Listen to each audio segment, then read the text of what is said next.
Celtic Myths and Legends by T.W. Rolleston, Chapter 2, The Religion of the Celts.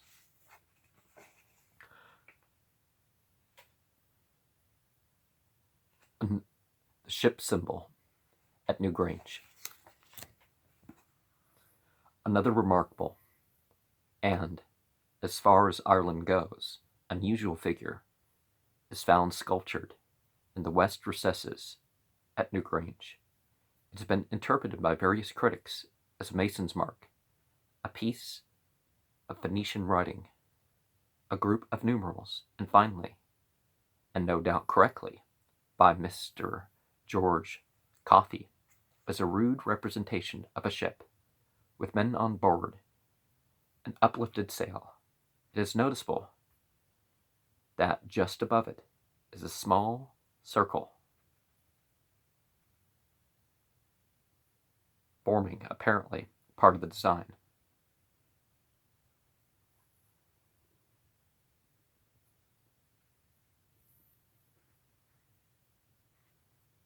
I forget the thing about design here.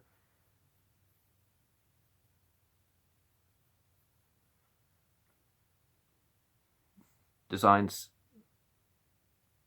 put forth before the stones were placed in position at Gever Enos. Anyways,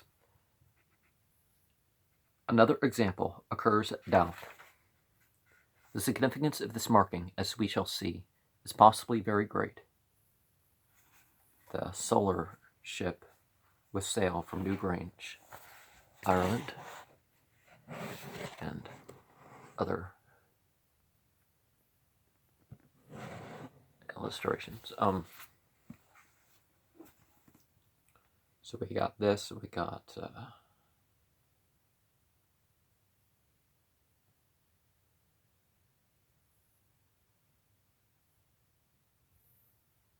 and from that. It has been discovered on certain stones in the tumulus of Loch Meriacher in Brittany. There occurs a number of very similar figures, one of them showing the circle in much the same relative position as it at New Grange.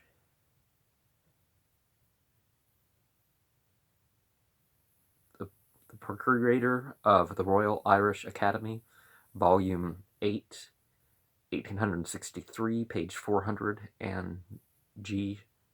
Coffey, page 30.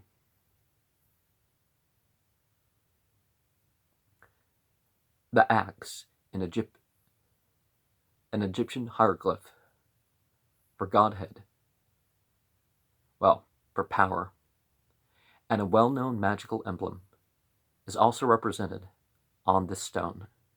Again, in a brochure by Dr. Oscar Montelius on the rock sculptures of Sweden, we find a reproduction, also given in Du Chaillu's Viking Age, of a rude rock carving showing a number of ships with men on board, and the circle bordered by a cross, unmistakably a solar emblem, just above one of them.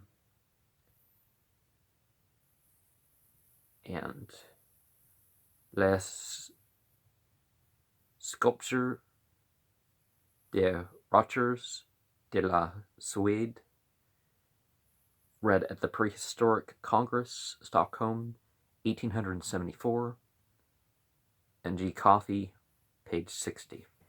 So we have the flag. It's kind of like a backwards line almost. Oh, I'm not drawing this right.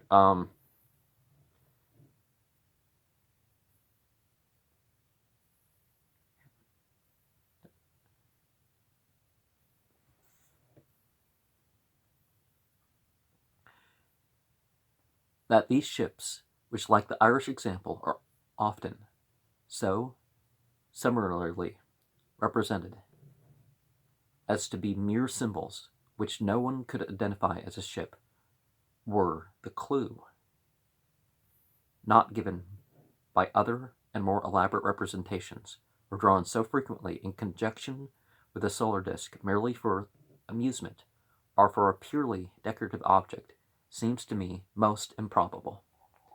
And there's a ship from Halland, Sweden, circle with a cross, you have that.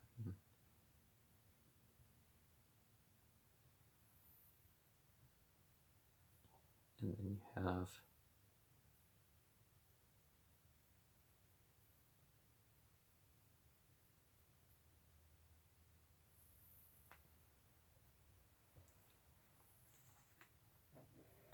in the days of the megalithic folk, a sepulchral monument, the very focus of religious ideas, would hardly have been covered with idle and meaningless scrawls. Man, as Sir J. Simpson has well said, has ever conjoined together things sacred and things sepulchral.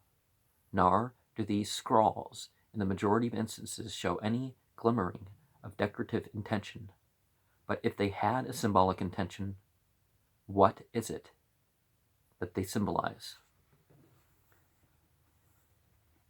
And the Reichso ship, okay, I got that. And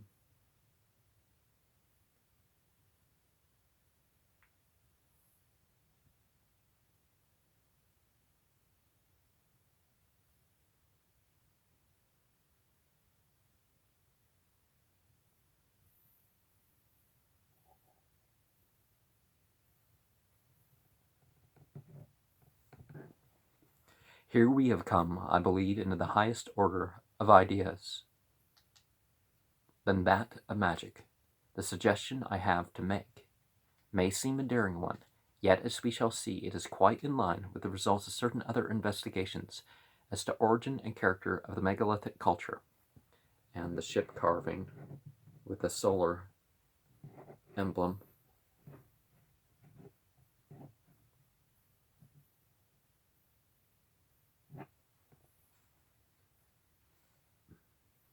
If accepted, it will certainly give much greater much greater definiteness to our views of the relations of the megalithic people with North Africa, as well as of the true origin of Druidism, and of the doctrines associated with that system. I think it may be taken as established that the frequent conjunction of the ship with the solar disk on rock sculptures in Sweden, Ireland, and Brittany cannot be fortuitous. No one, for instance, looking at the example from Holland